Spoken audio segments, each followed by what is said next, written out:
The morning sun cast long shadows across horse guards, parade as Sergeant Major James Morrison led his stallion, Thunder, toward the iconic archway. For 15 years, this had been their routine. The same cobblestones beneath hooves, the same proud stance at attention, the same silent dignity that had defined the Queen's lifeguard for centuries. Thunder was no ordinary horse. The magnificent black stallion stood 17 hands high, his coat gleaming like polished obsidian in the London light. His bloodline traced back to the finest military horses in British history, and his temperament had always been rock solid under pressure. But something had changed in recent months. Morrison noticed it first in the way Thunder's ears would flick nervously when the crowds gathered.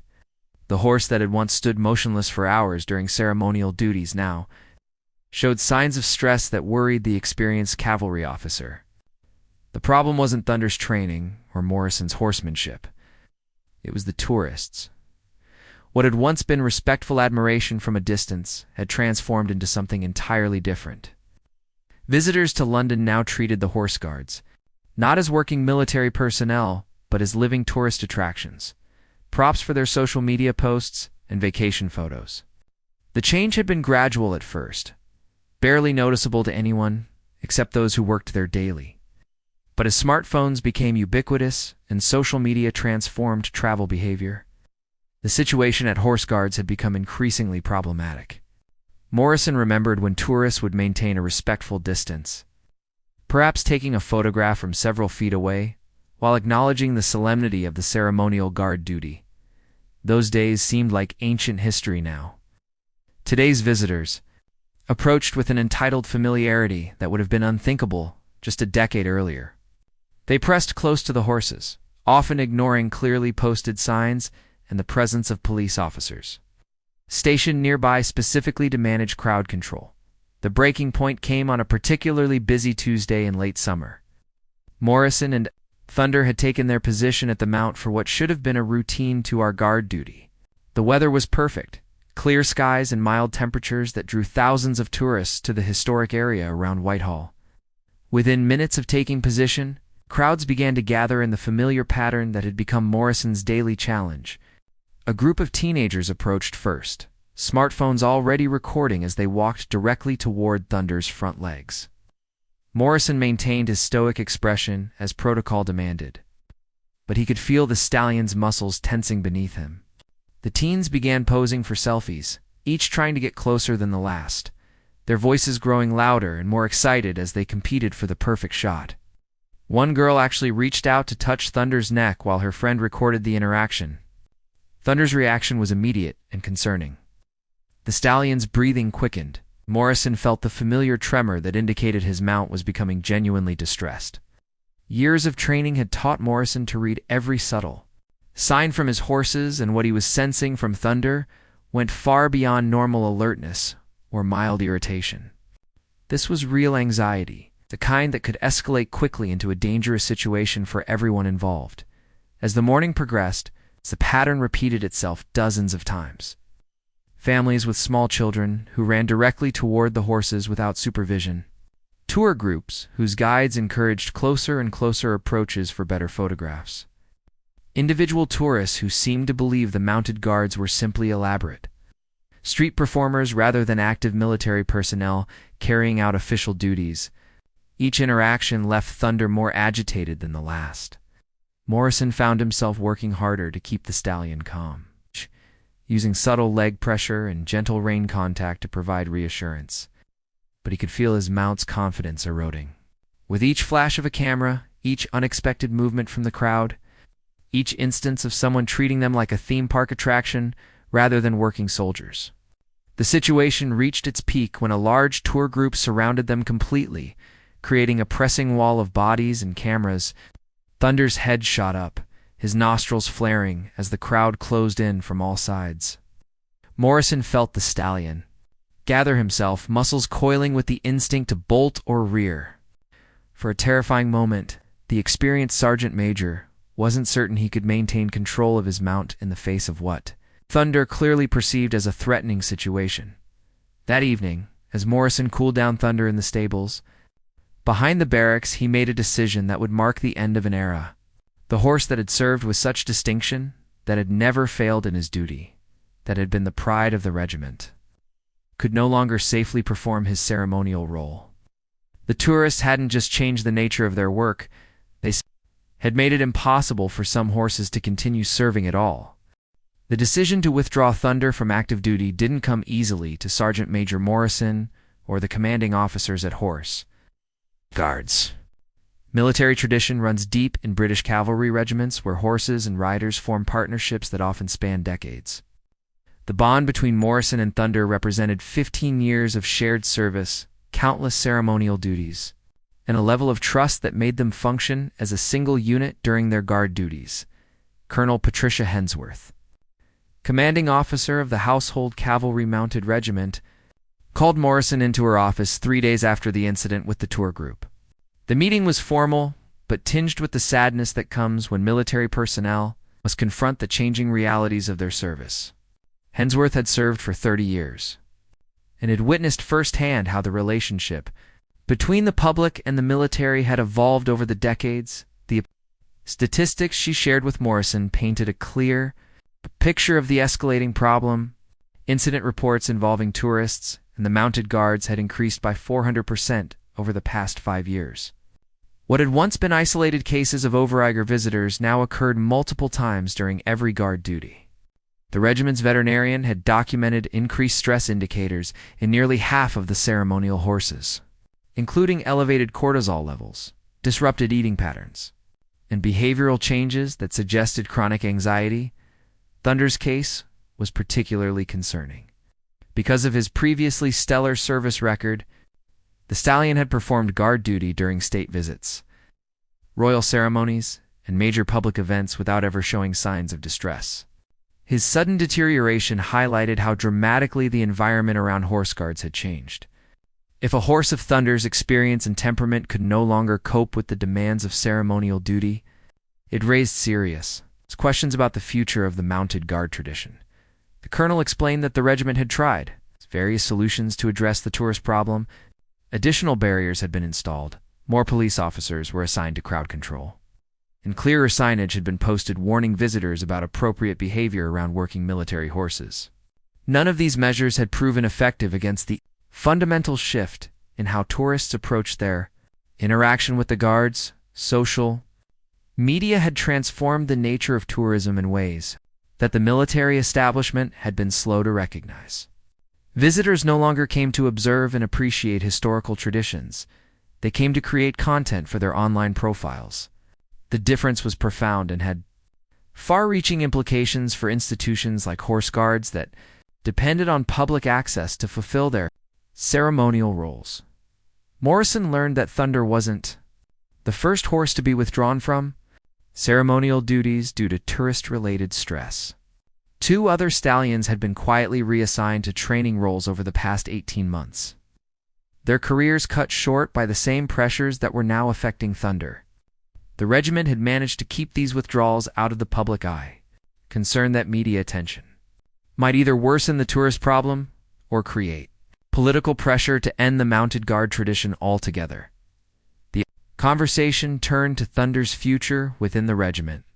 Despite his inability to continue ceremonial duties, the stallion remained a valuable asset, with years of potential service ahead of him. Colonel Hensworth proposed transferring Thunder to the training program, where he could help prepare younger horses and new riders for their eventual ceremonial roles. The irony was not lost on Morrison. Thunder would now train horses for duties he could no longer perform himself due to circumstances beyond anyone's control. The decision also reflected broader challenges facing traditional military ceremonial units in the modern era. The horse guards weren't just dealing with tourist behavior, they were grappling with fundamental questions about how historical institutions could maintain their dignity and effectiveness in an age of constant digital documentation and social media sharing. Every aspect of their daily routine was now subject to immediate broadcast to global audiences through platforms that hadn't existed when these traditions were established. Morrison accepted the colonel's proposal regarding Thunder's reassignment, but the conversation highlighted the personal cost of these institutional changes. Cavalry officers developed deep emotional bonds with their mounts, relationships built on trust, communication, and shared experience that outsiders often struggle to understand. For Morrison, losing Thunder as his ceremonial partner represented not just a professional setback but a personal loss that would affect his own effectiveness in his role. Regiment began making arrangements for Thunder's transition to his new responsibilities. The process would be gradual, allowing both horse and rider to adjust to their changed circumstances. Morrison would be assigned a new mount for ceremonial duties, beginning the process of building trust and communication with another horse, while tourists continued to pose the same challenges. That had ended Thunder's ceremonial career. As word of Thunder's withdrawal spread quietly through the barracks, it sparked conversations among the cavalry officers about the sustainability of their traditional roles. Many shared Morrison's concerns about the increasing difficulty of maintaining military bearing and horse welfare in the face of ever more intrusive tourist behavior. Some wondered whether the mounted guard tradition could survive in its current form, or whether fundamental changes would be necessary to preserve both the safety of the horses and the dignity of their ceremonial duties. Thunder's situation became a turning point that forced the regiment to confront uncomfortable questions about tradition, public access, and the changing nature of military service in the 21st century. The news of Thunder's withdrawal from ceremonial duties eventually reached beyond the walls of the Horse Guards barracks, though not in the way Colonel Hensworth had hoped. A sharp-eyed journalist from the Times noticed that Morrison had been riding a different horse during the morning guard change and began asking questions that would soon put the regiment's tourist problem in the national spotlight. Sarah Chen, a reporter who specialized in London tourism stories, had been covering the increasing tensions between historic institutions and modern visitor behavior for several months. She had written about overcrowding at Westminster Abbey, inappropriate behavior at war memorials, and the challenges facing the Tower of London's yeoman warders. When she noticed the change in Horse Guards personnel, her investigative instincts told her there was a story worth pursuing. Chen's initial inquiries were met with the standard military response: polite but firm deflection. The Horse Guards press office issued a brief statement about routine personnel rotations without acknowledging any problems with tourist behavior. However, Chen's persistence and her contacts within the tourism industry soon provided her with a different perspective on what was happening at one of London's most iconic tourist destinations. Tourism industry insiders had been quietly discussing the Horse Guards situation for months. Tour guide companies had begun briefing their staff about appropriate behavior around the mounted guards after several incidents involving their clients.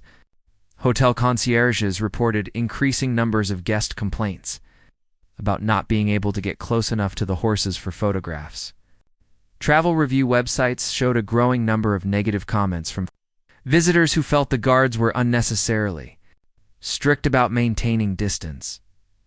The disconnect between tourist expectations and military reality had created a tension that was becoming impossible to ignore.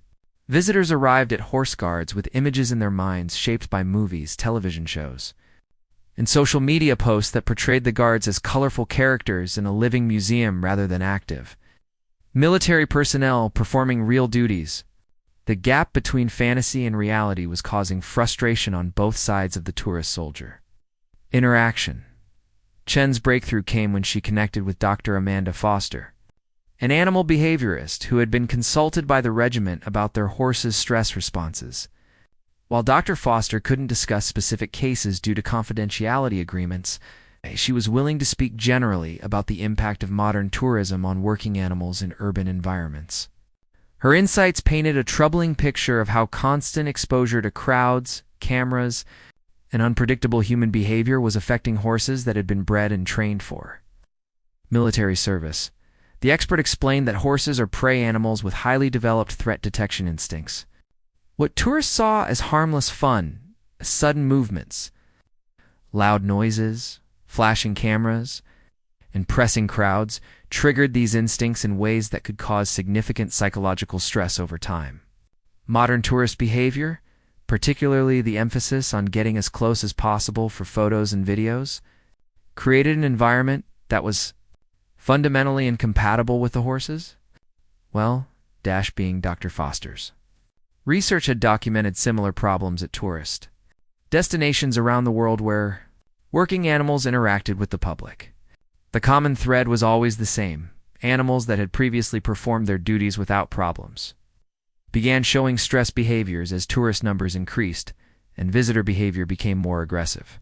The solution, in most cases, involved either restricting public access or withdrawing the animals from public-facing roles entirely. Chun's article, published on a quiet Thursday morning, landed like a bombshell in the British establishment. Cavalry horse forced into retirement by selfie-obsessed tourists, read the headline, accompanied by photographs that starkly illustrated the problem. The images showed tourists pressing against barriers to get closer to the horses, children running directly toward the mounted guards, and visitors treating the ceremonial sentries as props for their vacation photos. The public response was immediate and divided. Traditional British voices expressed outrage at the disrespectful treatment of military personnel and historic institutions. Social media users shared stories of their own encounters with inappropriate tourist behavior at various London landmarks. Military veterans spoke out about the importance of maintaining dignity and respect for ceremonial duties that honored centuries of service and sacrifice. However, the tourism industry pushed back against what they saw as an unfair characterization of their clients. Representatives from visitor organizations argued that the horse guards were, by their very nature, a tourist attraction, and that expecting people to simply observe from a distance was unrealistic in the age of interactive travel experiences. They pointed out that the guards' presence in a public space implied consent to public engagement, and photography, the controversy exposed deeper tensions about the commercialization of British heritage and the balance between preserving tradition and accommodating modern tourism.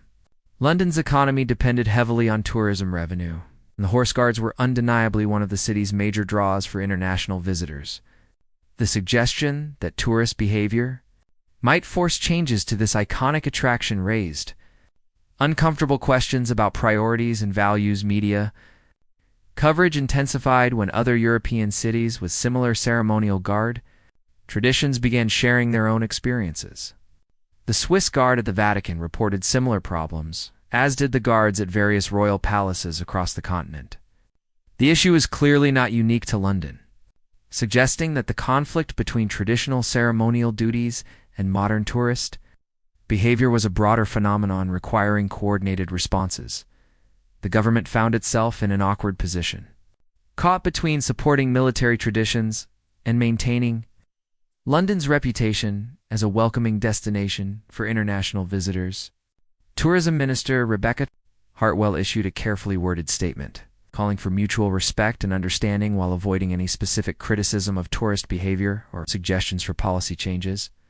Behind the scenes, however, the publicity was forcing conversations that the horse guards had been hoping to avoid. The media attention surrounding Thunder's withdrawal triggered a series of emergency meetings between military officials, government ministers, and tourism industry representatives. The stakes were higher than most people realized. The horse guards attracted millions of visitors annually, contributing hundreds of millions of pounds to London's economy while serving as one of the most recognizable symbols of British heritage worldwide. Defense Secretary Michael Thompson found himself in an uncomfortable position of mediating between competing interests that had previously coexisted without major conflict. Military officials argued passionately for the need to protect both their personnel and their horses from increasingly aggressive tourist behavior. Tourism representatives countered that overly restrictive measures could damage London's reputation as a welcoming destination and potentially cost thousands of jobs in the hospitality sector. The complexity of the situation became apparent.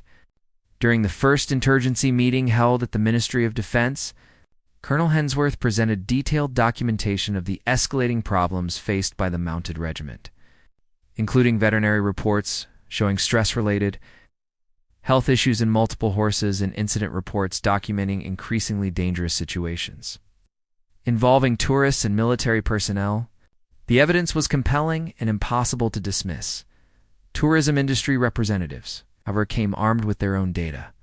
They presented economic impact studies showing that the horse guards generated an estimated £250 million annually in direct and indirect tourism revenue. Hotels, restaurants, tour companies, retail establishments all benefited from the steady stream of visitors drawn to the iconic location. Any measures that significantly reduced tourist access could have far-reaching economic consequences across multiple sectors. The discussion revealed fundamental disagreements about the primary purpose of the horse guards. Military officials maintained that the mounted sentries were first and foremost active-duty soldiers performing important ceremonial functions that honored British military traditions and provided security for government buildings. Tourism representatives argued that the guards had become, regardless of their original purpose, a major tourist attraction that belonged as much to the visitors who traveled thousands of miles to see them as to the military establishment that operated them. Dr. Foster, the animal behaviorist who had advised the regiment, was invited to address the meeting and provide expert perspective on the welfare issues involved. Her presentation was sobering, documenting how chronic stress in working horses could lead to serious health problems, behavioral issues, and shortened lifespans. She emphasized that the situation was not just inconvenient or challenging, it was actively harmful to the animals involved and potentially dangerous for both tourists and military personnel. The veterinary evidence was particularly powerful because it moved the discussion beyond abstract questions of tradition and tourism to concrete animal welfare concerns that carried legal implications. British law required that working animals be protected from unnecessary stress and suffering, and the documented health impacts on the cavalry horses potentially put the regiment in violation of these statutes if they continued current practices without addressing the underlying problems. Several potential solutions were discussed during the marathon meeting, each with significant drawbacks.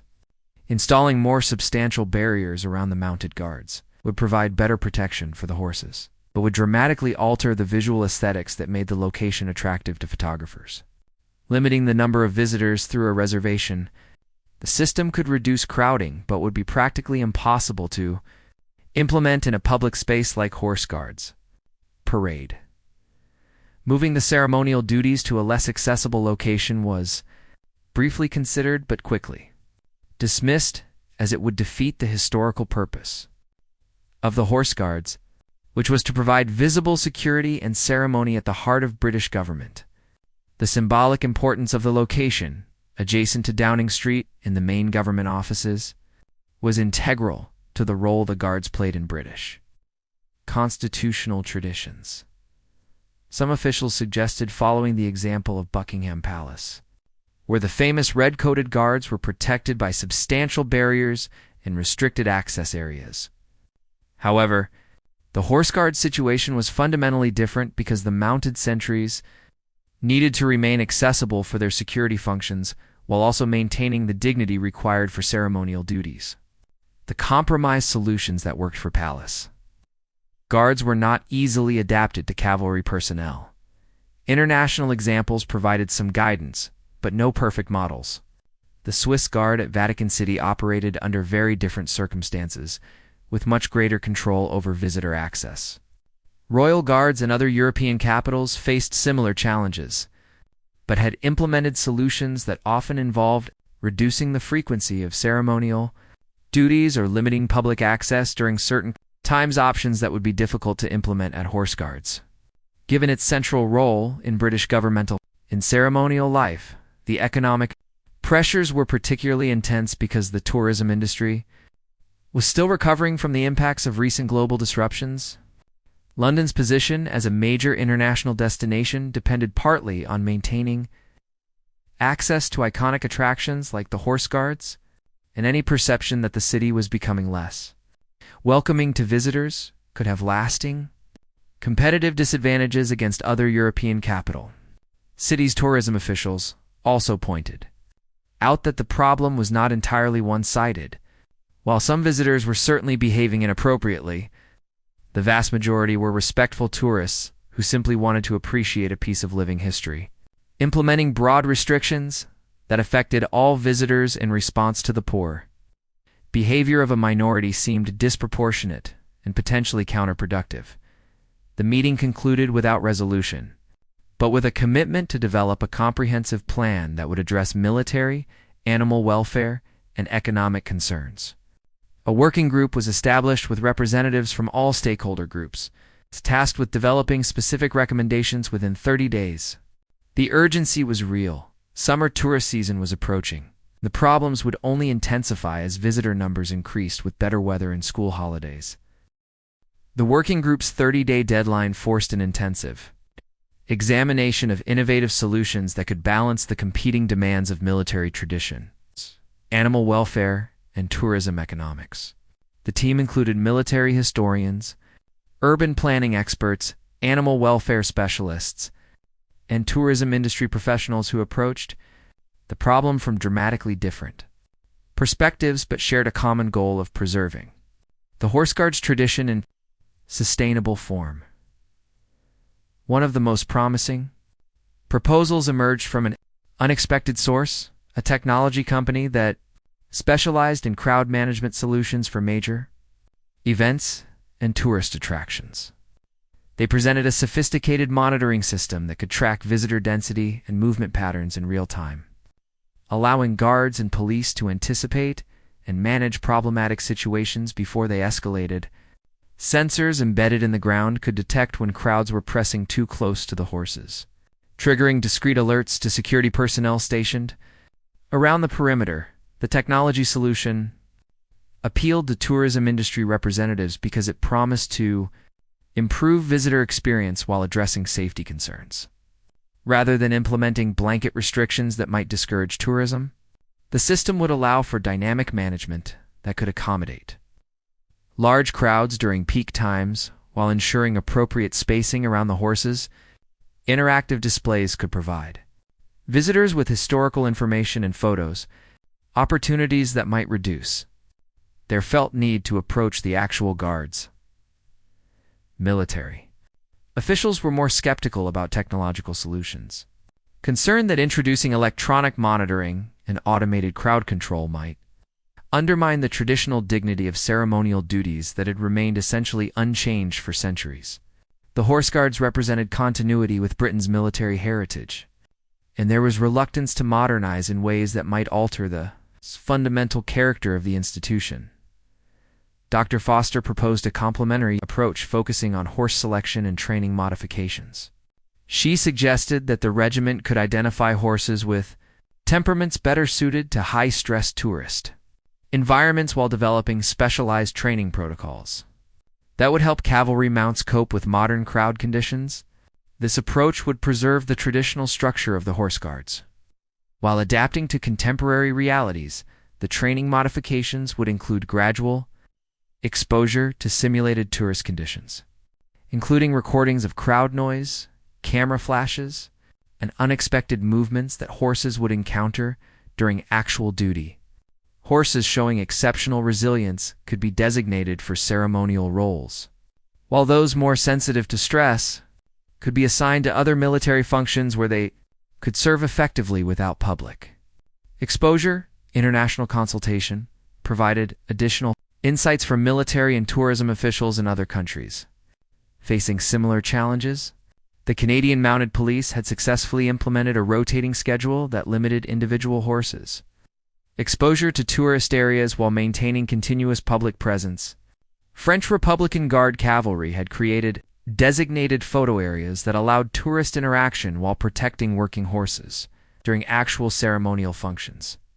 However, the most significant breakthrough came from an unexpected direction: consultation with indigenous cultural preservation experts who had experience balancing traditional practices with modern public engagement. Their perspective highlighted how tourist access could be managed through education and respect rather than restriction, but only if visitors understood they were witnessing living cultural practices rather than historical performances. This insight led to the development of a comprehensive visitor education program that would transform how tourists understood their interaction with the Horse Guards. rather than treating the mounted sentries as tourist attractions.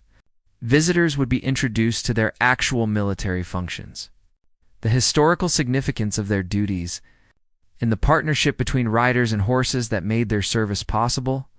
The education component included pre-visit information through tourism websites and hotel partnerships, on-site interpretive materials that explained appropriate behavior, and trained volunteers who could engage with visitors to enhance their understanding while modeling respectful interaction. The goal was to shift tourist behavior through engagement rather than enforcement, creating visitors who chose to maintain appropriate distance because they understood and respected what they were observing.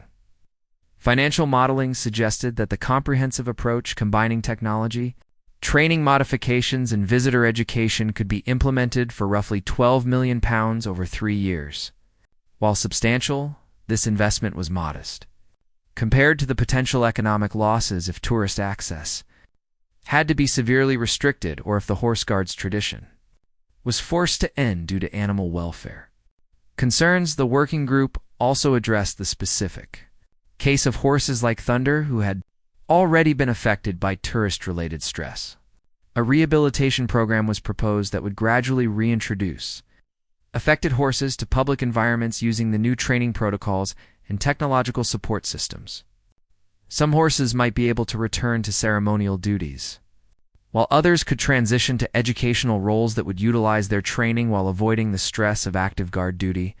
Public reaction to the proposed solutions was cautiously positive. Military heritage groups appreciated the commitment to preserving traditional ceremonial functions while adapting to modern challenges. Tourism industry representatives supported approaches that maintained visitor access while improving safety and sustainability. Animal welfare organizations endorsed the comprehensive attention to horse welfare and the commitment to evidence-based solutions. However, implementation would require coordination across multiple government agencies, substantial funding commitments, and cooperation from tourism industry partners. The scale of the proposed changes meant that success would depend on sustained political and financial support over several years, a challenging requirement in an environment where government priorities could shift rapidly. The working group submitted its final recommendations with a clear warning, without significant intervention. The problems that had forced Thunder's withdrawal would continue to affect other horses in the regiment. The choice was between implementing comprehensive solutions now or facing the eventual end of the mounted guard tradition, as more horses became unable to perform their ceremonial duties under current conditions. 6 months after Thunder's withdrawal from ceremonial duties, the comprehensive reform program began its implementation phase with a pilot project that would test all proposed solutions simultaneously. The morning of the launch, Sergeant Major Morrison stood beside his former mount in the training paddocks behind horse guards, watching as the first groups of tourists experienced the new visitor education program Thunder had adapted well to his new role as a training horse for young cavalry officers. His experience and steady temperament made him ideal for teaching new riders the subtle communication skills essential for ceremonial duties. The irony was not lost on Morrison that Thunder was now preparing horses for the very duties that tourist behavior had made impossible for him to continue.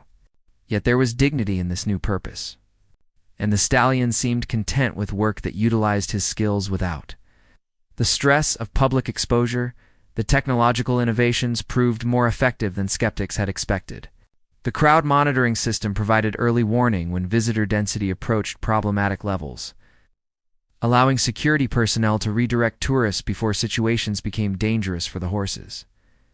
Interactive displays positioned around the perimeter educated visitors about horse guards' history, while providing photo opportunities that satisfied their desire for memorable images without requiring close contact with working military personnel. Most importantly, the visitor education program was changing tourist behavior in measurable ways. Exit surveys showed that visitors who participated in the enhanced orientation understood the military function of the horse guards and reported greater satisfaction with their experience despite maintaining greater distance from the horses. Word-of-mouth recommendations from educated tourists began influencing the behavior of subsequent visitors, creating a positive feedback loop that reinforced respectful interaction patterns. The rehabilitation program for stress-affected horses showed mixed but promising results. 2 horses that had been withdrawn from ceremonial duties were successfully reintroduced to guard rotations. Using gradual exposure protocols and technological support systems, however, Thunder and 1 other stallion remained too sensitive for public duties, suggesting that some effects of chronic tourist-related distress might be permanent for certain animals. Colonel Hensworth found herself cautiously optimistic about the program's early results, though she remained aware that true success would require sustained implementation over years rather than months. The summer tourist season would provide the ultimate test of whether the new systems could handle peak visitor volumes while maintaining both military effectiveness and animal welfare standards. The economic impact exceeded projections as enhanced visitor experiences led to longer stays and higher satisfaction. Ratings for London tourism overall. Hotels reported that guests frequently mentioned the Horse Guards educational program as a highlight of their visit, and tour operators began incorporating the new interpretive elements into their itineraries. Rather than reducing tourism appeal, the comprehensive approach had enhanced it by providing visitors with deeper engagement. With British military heritage, international attention to the London solution led to consultation, requests from military organizations and tourism authorities worldwide. Cities with similar traditions faced identical pressures from modern tourist behavior, and the Horse Guards program became a model for balancing heritage preservation with contemporary visitor expectations. The expertise developed through necessity was becoming a valuable export as British officials shared their experience with international partners. Morrison was assigned a new mount, a young mare named Britannia, who had been trained using the updated protocols that incorporated tourist interaction preparation from the beginning. The difference in her stress responses was remarkable compared to horses trained under traditional methods. Britannia remained calm and focused even during the busiest tourist periods, demonstrating that proactive preparation could prevent the problems that had ended. Thunder's ceremonial career, the success of the pilot program led to permanent funding allocation and expansion of the comprehensive approach to other ceremonial military units across London. The lessons learned at Horse Guards were being applied to guard changes at Buckingham Palace, ceremonial duties at the Tower of London, and various other tourist military interfaces throughout the capital. Dr. Foster's research on the Horse Guards horses became the foundation for new animal welfare guidelines governing working animals in tourist environments. Across the European Union, her documentation of both the problems and the solutions provided evidence-based standards that other countries used to develop their own protective measures for animals in public-facing roles. Thunder's story, initially a symbol of tradition under threat, became instead a catalyst for innovation that preserved military heritage while adapting to 21st century realities. His withdrawal from active duty had forced uncomfortable conversations about tourism, tradition, and animal welfare that might otherwise have been delayed until the problems became insurmountable. As autumn arrived and tourist numbers began to decline from summer peaks, preliminary assessments suggested that the comprehensive approach was working. No additional horses had been withdrawn from ceremonial duties. Stress indicators in the cavalry mounts had decreased significantly, and visitor satisfaction remained high. Despite the modified interaction protocols, the Horse Guards continued their centuries-old traditions, but with new understanding of how those traditions could be sustained in a world where military ceremony intersected with global tourism. Social media documentation and evolving expectations about public access to heritage sites. Thunder's legacy was not just the problem he had highlighted, but the solutions his situation had inspired, ensuring that future generations of cavalry horses could serve with dignity while allowing millions of visitors to witness and appreciate British military traditions. The balance was delicate and would require ongoing attention. But the precedent was established. Tradition and modernity could coexist when approached with creativity, respect, and commitment to both heritage preservation and contemporary realities.